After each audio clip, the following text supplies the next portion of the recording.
And then the other kind of big area was that there's a verse in Hebrews which talks about when you were a child you were fed milk, and when you grew up you became a man, you ate adult food. I'm paraphrasing here, obviously, but and then Paul writes, but when you were infants in your faith, I fed you spiritual milk, but now you require spiritual food. And this passage was like, I remember it hitting me, because I was thinking, like, I've reached a limit of everything that I can know under this branch of church teaching, right? I'm coming up against all these roadblocks. There's no answers for what happened to Christianity before the Reformation. There's no concept of Christian unity. They're not even interpreting Scripture, using Scripture to confirm what Scripture says. There's no church hierarchy. Like, where's the central authority?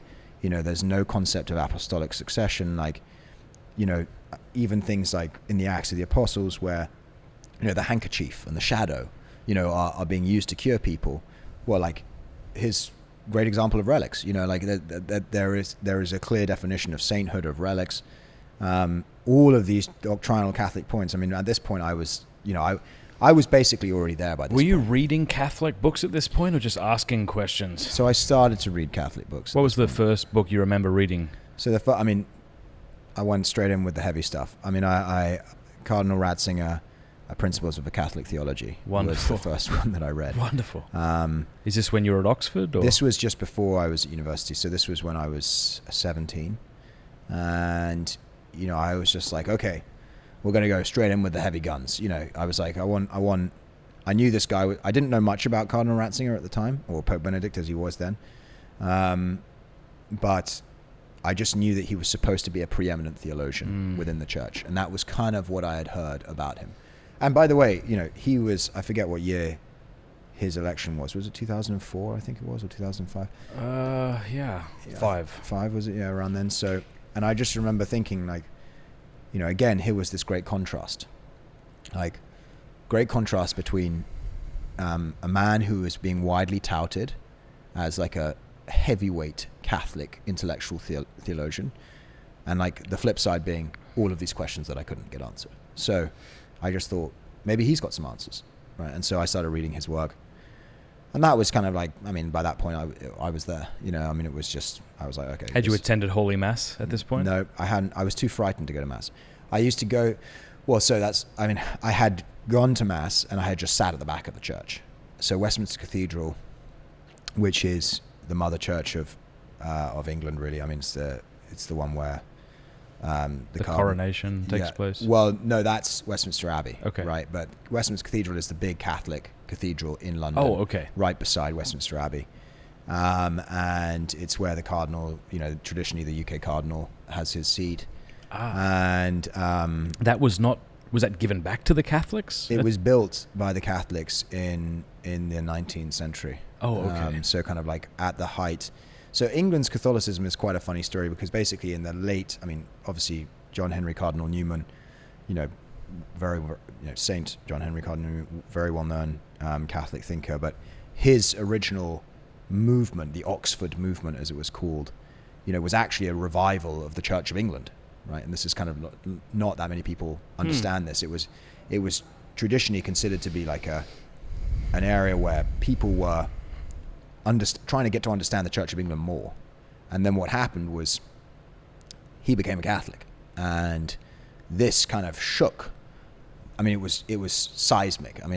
It's funny to think now, like I always like these little kind of anecdotes from history, but like just how much faith played a role in the mind of generations before us. I studied Byzantine history when I was at university, and like there's this great story, and I'm sure it's familiar to many people, but like there's some big monastery in Constantinople at the time, and one of the monks wants to go down to the market to get a loaf of bread, and it's kind of in the mid of the Nestorian crisis, this Nestorian kind of councils, and he basically gets mobbed on his way to the market by this crowd of people arguing about the nature of Christ. I'm just like, and yet, we've got like Lizzo twerking, nowadays. It's just like, it's like and we claim that we're getting smarter as a human. I'm just like, well, hang on a sec. Like, you've got a crowd of, you've got an angry mob in Constantinople arguing about the dual nature of Christ, and now we've got like, TikTok. It's just it's just kind of like this chasm of intellectual thought between where we were then and where we are now.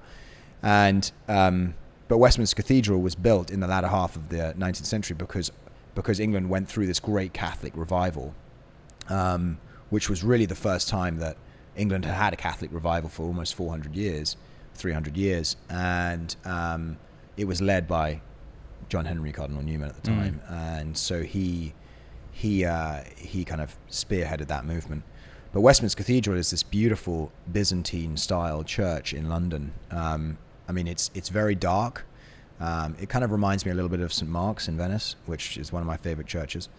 And I went and sat in the back of Westminster Cathedral and just kind of sat there for many, like I prayed a rosary for the first time. I kind of didn't even know what I was doing. I had to kind of look up how to do it.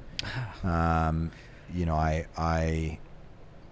sat at the back of the church. I watched the mass several times. I was trying to understand what was going on.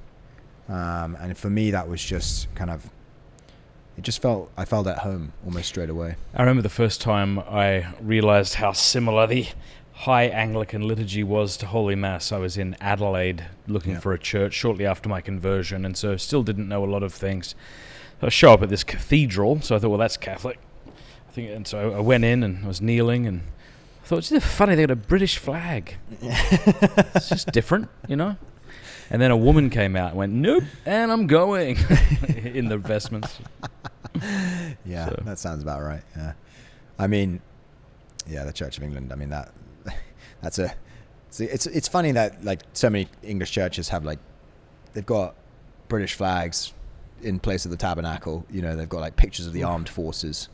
It's funny because it is a national church, and kind of when I look back on it now, I'm like, I guess it must have seemed, in some ways, the Church of England, and this is kind of a bit of a meta thought really, but it's in some ways the Church of England is like, it's a great symbol for like, it's a great litmus test of England, and that sounds, I'll sort of go into a bit more detail, but it sounds ridiculous to say that, but the Church of England's ascendancy as a church was directly linked with England's ascendancy as a world power. Mm-hmm. And in turn, its decline has been, like...